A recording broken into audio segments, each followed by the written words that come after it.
Absolutely no question in my mind that so much of Korea's success was driven by the focus on education. I think there's no question about that.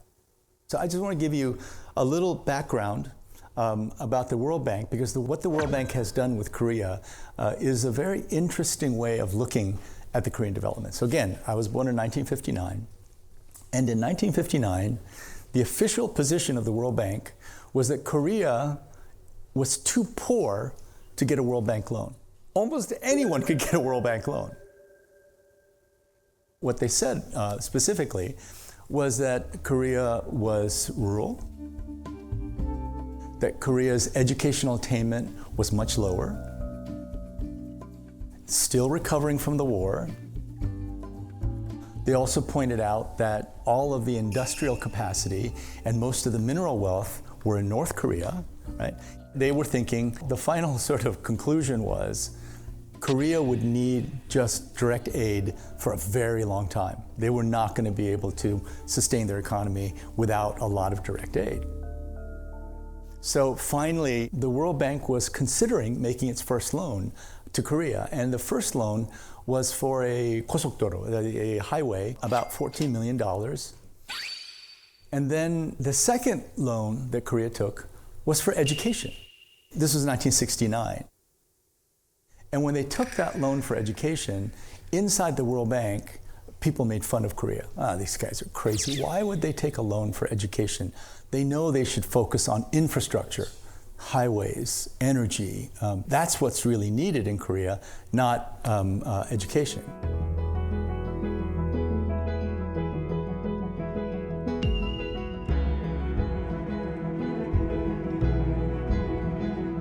So that was a very important phase in Korean history, and the fact that they did prioritize what's called soft infrastructure versus the hard infrastructure of roads and energy, I think was really important for Korea's success.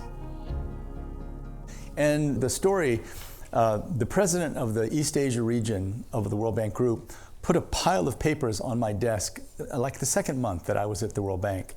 And he wrote to me was, funny how wrong we get it sometimes. 총장님, 그렇다면은 조금 더 구체적인 세계은행의 역할이 있을 것 같은데요. So, as World War II seemed to be coming to a close, representatives from the ministries of finance of many countries in the world came together in a tiny town in New Hampshire. And then there were representatives from the Treasury of the United States and about 45 countries.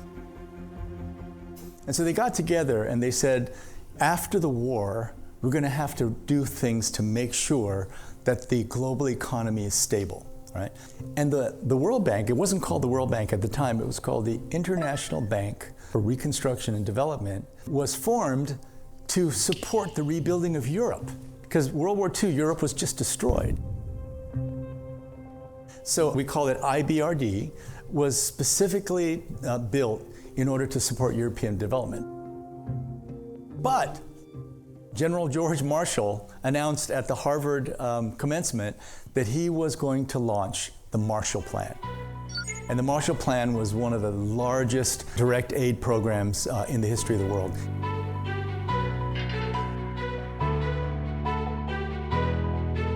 So IBRD had to find something to do, and so they decided that they were going to focus on poverty elimination.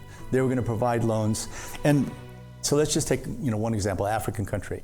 Because people think that an African country is so risky, so if they're going to borrow $1 billion, there'll be very few banks that will even consider lending to these countries. But if they do, it will be something like, they have to pay it back in 3 years and they'll charge over 10% interest, right? But if they go to the World Bank and they get an agreement with the World Bank, they can pay the World Bank loan back over 30 years, and the interest rate, and again, I'm not giving you an actual interest rate, but in terms of scale, it will be 4% instead of over 10%, right? And for the 77 poorest countries in a program called IDA, right, they give you money, you get a 10-year grace period where you don't have to pay anything, and then you pay it back over 30 years. So it's a 40-year loan at 0% interest.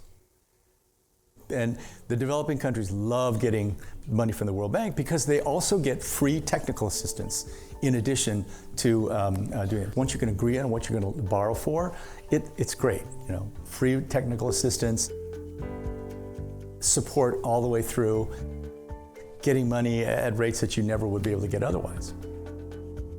All right, but now let's go back to education. What happened in Korea so that an educational system that was the envy of the world became referred to by Korean young people as Hel Joseon, right? What happened in Korea? According to the Korean Educational Development Institute, about 49.2% of Korean parents responded that private education expenses are a heavy burden, right? In reality, half of children under the age of 6 receive private education, half under 6. And even among children under 2 years old, 25%, 1 in 4, is receiving private lessons. So, you know, this story just came out, right? One of the famous English language institutes.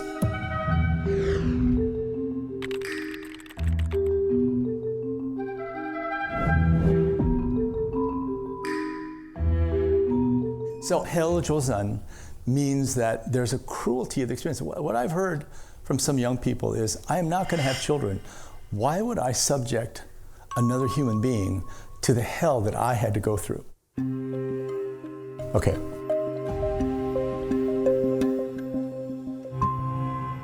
So let me just give you one piece of data, right? 1960, when I was born, right?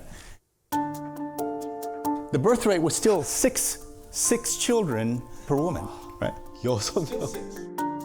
And at 0.72, I just told you, there was the rate in 2023.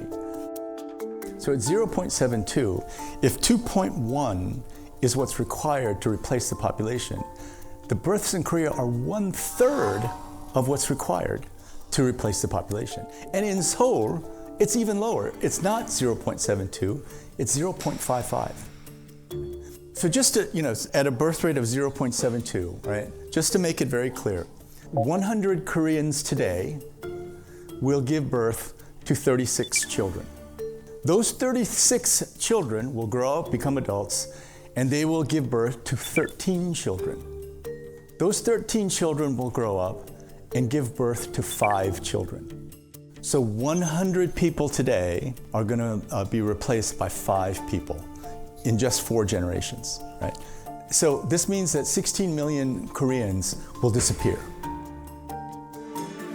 And in terms of the age of its population, again, will be the highest in history. Half the population will be over the age of 65. Less than 10% will be under 25. And children under 5 will make up 1% of the population. Then you have to ask the question, so how can Korea increase its birth rate? And of course, you can't force Korean women to have children. And there are a lot of incentives now. And I think the monthly stipend or direct benefit from having a child went up from I think it was 40만 원 to 80만 원, something like that. It was increased, and there was a tiny increase in the birth rate. But unfortunately, the experience is that those kind of direct subsidies for women to have children haven't really worked very well anywhere in the world. So if we're serious about tackling this issue, I think what we have to do is, first of all, really try to understand the situation in Korea. There's a lot of interesting research. There are very brilliant Korean scholars who are working on this already. But we have to gather the data that we already have, and we have to especially do different kinds of research to get even more information. Interesting things are already happening. So in one survey, 26% of unmarried women respondents in Korea said that they would consider having a child without getting married. This means that as the number of unmarried women increases, the number of voluntary single mothers is also growing. And of course, an example is the celebrity Sayuri. So Sayuri had a child, and the sperm donor came from Japan. Sorry, is it okay to talk about sperm in 어쩌다 어른? I'm okay. 뭐 의학적 용어니까요. 그렇죠, 그렇죠. Because we're 어른이니까. And so you might ask, why would the sperm donor come from Japan? Part of it is that Korea's laws are still very restrictive. If a woman wants to get a sperm donation, they have to have a husband. And it goes even further than that, either a husband or a common law partner. And the partner, the male partner, has to have some kind of disease or problem so that their sperm is not viable. 아, 결격 사유가 있어야 되는구나. But in most of the rest of the world, including Japan, it's much easier to get access to sperm donations. Well, you know, Japan for 25 years has been working very hard on increasing their birth rate. So in Japan, one of the things they did to increase the birth rate was they made paternal and maternal leave much easier, right? They instituted lots more support for new mothers, right? And Prime Minister Kishida was the foreign minister when I was visiting Japan very frequently. And Prime Minister Kishida said, okay, we have done everything that you can possibly do. We now look like Norway or Sweden in terms of our social support. So please don't tell me to do more, because I don't know of anything more we could do. And in 2023, Japan's birth rate was almost double Korea's birth rate. Right? Wow. Now, China, their birth rate is still over 1, right? But remember the one-child policy? Now it's the 3-child policy, right? They're actively encouraging, but they've also looked very carefully at how to increase the birth rate. So what they've done is take on something called the hukou system, right? So in China, it used to be that if you were not legally married, it was almost impossible to register a child under the hukou system. And the hukou system is what gives you the right to have education, health care, and services, right? So now a woman, no matter how they have the child, through a surrogate, through adoption, no matter how they have the child, in most provinces, they can register the child and the child will have access to education, health care, and everything. So, immediately they have done something that has led to many new stories about people. You know, there's a very famous economist, a friend of mine, who had 3 children, one by adoption, one by surrogacy, one with a partner, right? And now the stories are everywhere. So everything's changed, right? This has been a very interesting development for China. Patient after patient after patient that was suffering from drug-resistant tuberculosis. I told you a little bit about it earlier. And these are people with tuberculosis in which the tuberculosis bacterium is resistant to the most powerful drugs, right? So the World Health Organization had officially declared that they're not treatable. And so they literally, World Health Organization had declared a death sentence on every person in a poor country that suffered from this disease. So we thought, hey, this is our chance. Maybe we can do something on a much bigger level. So we started treating the patients. That's when we had to borrow $100,000 worth of drugs from Brigham and Women's Hospital.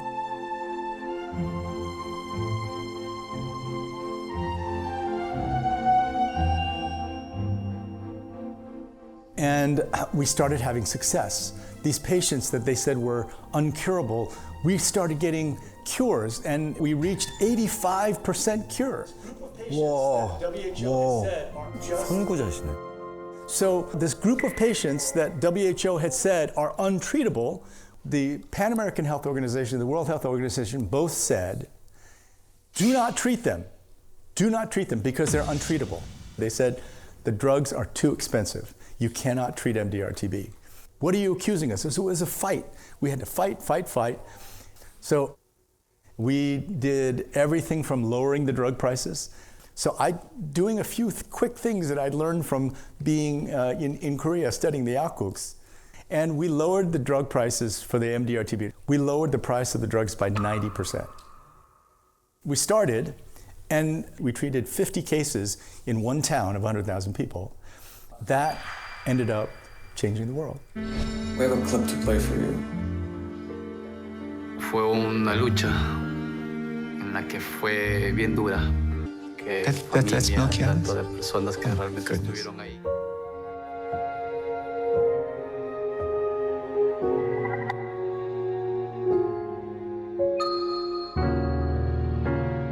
This is what a transformation, my God.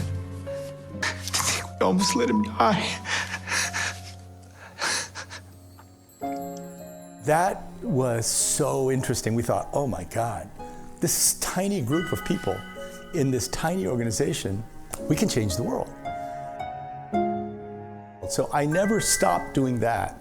All the other titles were temporary, but that has stayed with me until today. And so just like MDR-TB, there was an issue that was boiling over, and that was treating HIV in developing countries. So this is Joseph Jeune. He was about his mid-20s at the time, from an extremely poor part of Haiti. He came to the clinic suffering from both tuberculosis and HIV.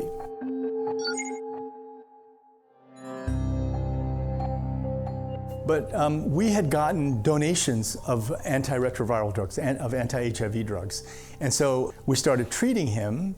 In a period of about 3 months, this is what he looked like. 와, 헬시해졌어. 건강해졌어. So we call this the Lazarus effect of HIV treatment. And the people who were actually living with HIV were mostly in Africa. 25 million people living with HIV in Africa. And we almost couldn't believe it because the HIV doctors were saying exactly the same thing as the TB doctors. It's not possible, it's crazy, the drugs are too expensive, don't even think about treating HIV in developing countries.